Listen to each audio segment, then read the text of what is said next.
Part 1. The Summoning Gone Wrong.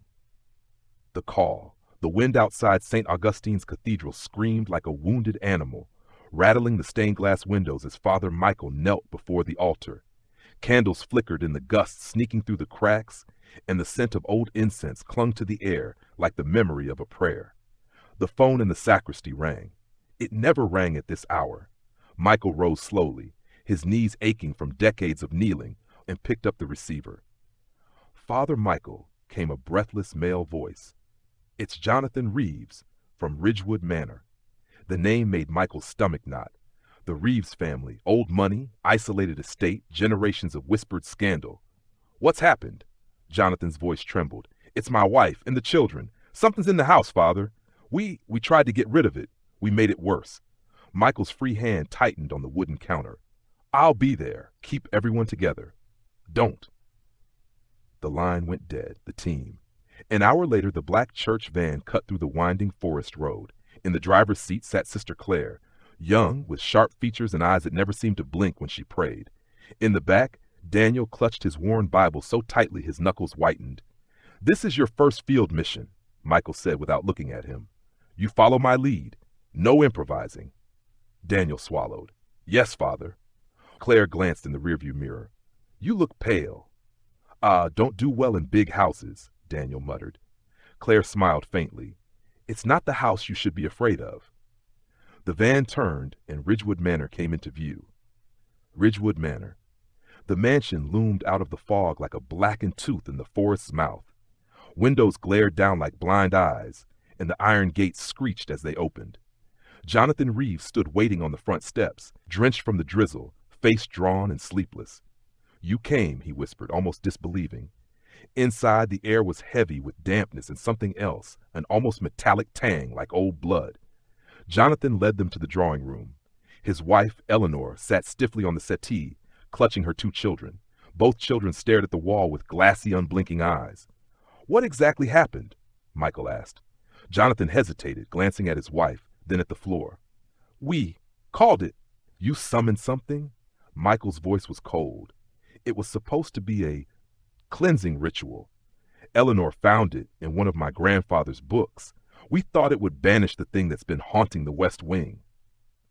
Michael's eyes narrowed. "What book?" Jonathan pointed to a thick leather tome resting on the mantel. The cover was cracked, and the pages inside were yellowed with age, etched in a language Daniel had only seen in the Vatican archives. Claire reached for it, but a sudden, cold gust blew through the room, extinguishing the fire in the hearth. The children's heads turned in perfect unison toward the newcomers, their eyes black as tar. First signs. A low, wet chuckle rolled through the air. Daniel's skin prickled. "Did you?" "Yes," Michael said grimly. The chandelier swayed above them, though no wind moved. Jonathan's youngest, a boy of 6, opened his mouth as if to speak, but what came out was a deep, rasping voice far too old for his small frame. "They called me, and I came." Eleanor screamed, pulling her children closer. Michael stepped forward, holy water in hand. "Azrael, by the authority of the Holy Church." The boy's head jerked violently, and a spray of blood burst from his nose. "Your authority is nothing here, priest." The lights went out. The hunt begins. In the dark, something scuttled across the ceiling, fast, heavy, unnatural. Claire's flashlight beam cut across the walls, catching glimpses of shadow that didn't belong to any human shape. A crash echoed from the hallway. Jonathan grabbed a poker from the fireplace, his face pale. "Stay here," Michael ordered, but Jonathan followed anyway.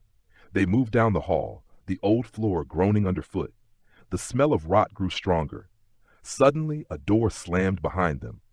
Daniel turned just in time to see a black shape dart across the corridor, its limbs bending wrong, claws scraping the wood. Claire raised her crucifix. "Show yourself!" A laugh answered, a laugh so full of hunger it curdled Daniel's blood. The first death. They reached the kitchen. Copper pots swung gently, as if someone had brushed past them seconds before. Michael's breath misted in the air. "It's here!" Then the pantry door exploded outward, and something hurled Jonathan into the wall. His skull cracked against the stone with a sickening sound. Eleanor's scream came from the drawing room. Daniel bolted back, nearly tripping over Jonathan's lifeless body. When he reached the doorway, Eleanor lay on the floor, her throat open in a wide, impossible grin. Her children were gone. Michael entered moments later, jaw tight. It's not going to stop. Not until it has all of them. Daniel felt the bile rise in his throat. Or all of us. The demon revealed. They found the children in the west wing, standing side by side in a room lined with mirrors. The glass reflected not their small bodies, but a tall skeletal figure with horns curling from its skull and eyes that burned like embers. Azrael's voice came from everywhere at once. 3 little lambs wandering into the wolf's den. Michael began the rite of exorcism, his voice steady despite the shadows writhing along the walls. Claire sprinkled holy water, the drops sizzling where they touched the floor. The demon roared, shaking the very glass in the frames. The children screamed in voices not their own. Then, without warning, Azrael lunged through the mirror. The fight had hit Michael with the force of a speeding car, sending him sprawling. Its claws raked his cassock, leaving deep tears. Daniel rushed forward, swinging the crucifix like a weapon, but Azrael caught it in one hand, like bending the metal like clay. Claire thrust the holy water at its face. The demon shrieked as its skin bubbled, but with a single backhanded swipe, it sent her crashing into the wall, her head bouncing hard. Daniel grabbed one of the children, pulling them free, but the other remained frozen, eyes rolling back in possession. "Go!" Michael shouted. "Get him out of here!" Daniel obeyed, half dragging the boy down the hallway.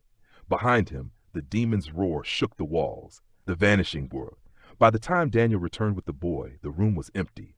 Michael was on his knees, blood on his lips, and Claire lay unconscious. The other child and the demon were gone. Daniel's voice shook. "Where is it?" Michael wiped his mouth, eyes hard.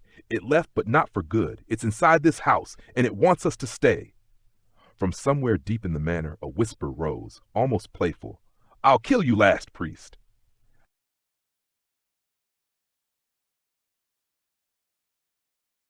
Part 2. The blood hunt aftermath of the manor. The rain hadn't stopped in 3 days. It poured against the stained windows of the church's safe house, turning the world outside into a watery blur. Daniel sat hunched at the kitchen table, his hands wrapped around a mug of untouched tea. Every time he closed his eyes, he saw Eleanor Reeves's throat opening like a crimson smile. Across from him, Father Michael read from a thick journal, his left arm still in a sling from the fight in the mirror room.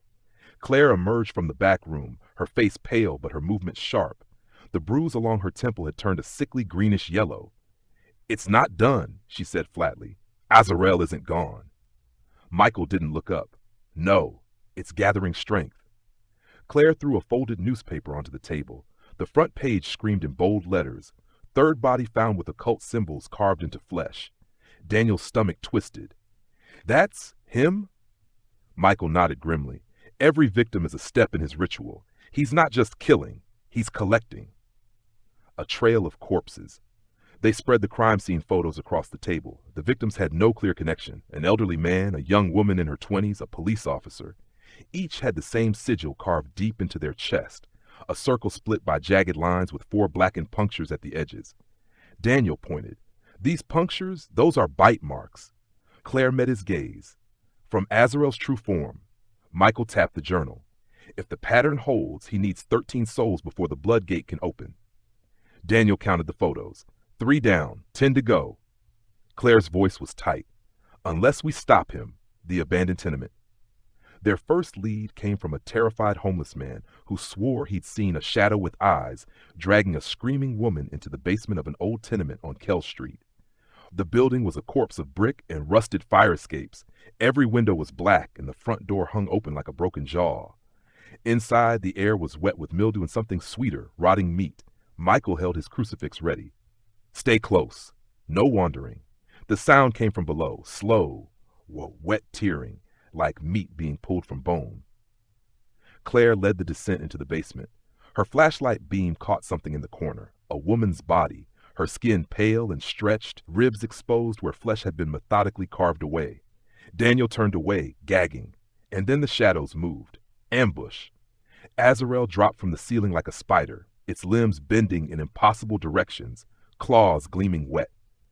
Michael began the exorcism chant, his voice rising against the demon's screech. Claire hurled holy water, steam hissing where it struck. The demon moved with horrifying speed, slamming into Claire and sending her sprawling across the concrete. Daniel lifted the Bible, shouting the invocation, but Azrael's tail, long and spined, lashed out, slicing his cheek open. Michael drove the crucifix into the creature's chest. It howled, retreating into the shadows. Then, silence. The basement was empty except for the woman's body. Escalation. Over the next week, the killings accelerated. Victim 4, a butcher found in his shop, skinned entirely. Victim 5, a schoolteacher, her eyes burned out, her mouth stuffed with black feathers. Victim 6, a priest, Father Collins, found nailed to his own altar. Daniel stared at the board in their safe house, covered in photographs and red string. He's not hiding anymore. He wants us to know where he's been. Claire's jaw tightened. He's baiting us. Michael nodded. He's building towards something, and he knows we'll follow. The trap. The next lead took them to an abandoned church on the outskirts of the city. Locals claimed to hear chanting inside at night, though the building had been closed for 20 years. When they entered, candlelight flickered along the pews. Symbols and blood covered the walls. In the center aisle stood a figure in white robes, head bowed. Azrael, Michael called. The figure looked up. It was a young girl, no older than 10, her eyes solid black. She smiled, and her voice was the demon's. You're late. The doors slammed shut behind them. From the rafters, black shapes dropped, twisted, as human-like things with eyeless faces. Azrael's thralls. Sister Claire falls. The fight was chaos. Daniel drove his crucifix into one thrall's skull, feeling bone crunch under the force. Claire swung her censer like a flail, scattering burning coals. Azrael moved among them like a shadow given flesh, striking and vanishing. Then, in a blur, it was behind Claire, its claws sinking into her shoulders. Her scream echoed through the church as her eyes rolled back, black veins spreading across her skin. Claire! Daniel shouted, lunging toward her. She turned, eyes now jet black, and hissed, swinging at him with inhuman strength. Michael hesitated only a second before hurling holy water into her face. She shrieked and collapsed, twitching on the floor. Azrael was gone. Blood on their hands. They carried Claire back to the safe house. She woke hours later, sobbing. I could hear him in my head. He showed me things, what he's going to do. Daniel sat beside her. What did you see? Claire's voice shook. A gate made of bone and skin, and the city burning on the other side. Michael stood by the window, staring into the rain. We're running out of time. Daniel whispered, How many souls does he have now? Michael didn't turn. 9, the 10th. The next night, it was the police scanner that gave him the news. Another victim. This one wasn't random. Daniel stared at the photo. That's Officer Grant, the one who drove us to the Reeves estate. Claire's hands clenched. He's not just feeding the ritual. He's punishing anyone who helped us. Michael's voice was low. That means we're next. The bait. They decided to turn the tables, use themselves as bait. Michael called an old contact at the city morgue, requesting access to the cold storage room. They prepared the space with holy symbols, salt lines, and silver chains. Tonight, Michael said, we make him come to us. Daniel gripped the hilt of the blessed dagger. And if it doesn't work? Claire loaded the shotgun with salt shells. Then we die trying. The arrival hours passed in the freezing morgue. The hum of the refrigeration units was the only sound. Then the lights flickered. The temperature dropped further, their breath coming in white clouds. A laugh slid through the air, echoing off the metal drawers. Azrael stepped into the light, not through a door, but out of the shadow cast by a gurney. It smiled. I've been waiting for this. The blood hunt ends, for now. The fight was brutal. Azrael smashed through the salt line in seconds, hurling Daniel into a metal cabinet.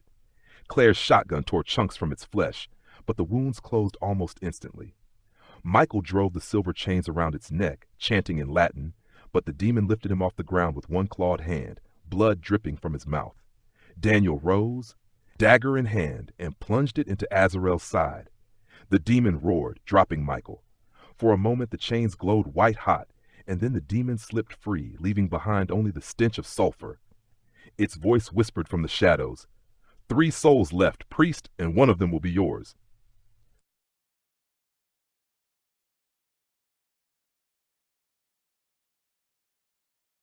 Part 3, The Final Exorcism Countdown. The storm over the city had turned the night sky into a boiling mass of black clouds. In the church safe house, Michael leaned over the map of the city, his face gray with exhaustion. Red X's marked every murder site. Claire sat across from him, reloading the salt shotgun shells. The bruise on her cheek from the morgue fight was still fresh. Daniel stood by the window, scanning the empty street. 3 more souls, he said quietly. Then the gate opens. Michael didn't look up. We have to find him before then. Claire's voice was low, urgent. Michael, we could cut this short. Offer him one of us. Daniel's head snapped toward her. You can't be serious. She didn't meet his eyes.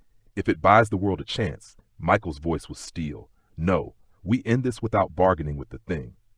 The 12th soul. The call came at 2:17 a.m. A panicked young man from a warehouse district said he'd seen a thing with horns dragging a man into an alley. By the time they arrived, the air stank of sulfur and blood. The victim, middle-aged, still wearing a delivery uniform, was nailed to the brick wall with jagged pieces of rebar. His chest bore the ritual sigil, fresh blood pooling beneath him. Michael's jaw clenched. That's 12. Daniel glanced at the blood trail leading deeper into the alley. The last one. He's going to choose carefully. Claire looked at him, realization dawning. He's going to choose one of us. The message. When they returned to the safe house, they found the front door wide open. Inside, every wall was covered in symbols drawn in something black and glossy. Daniel touched one. It was still wet. Blood. In the center of the room, a single mirror stood upright. Azrael's reflection filled it, tall and skeletal, eyes burning red. 3 lambs, he purred. Only one left to slaughter before the gate swings wide. Michael stepped forward. You'll never get it. Azrael's grin widened. You will give it to me willingly when you see what's on the other side. The mirror cracked from the inside, spiderwebbing until it shattered, sending a gust of icy wind through the room.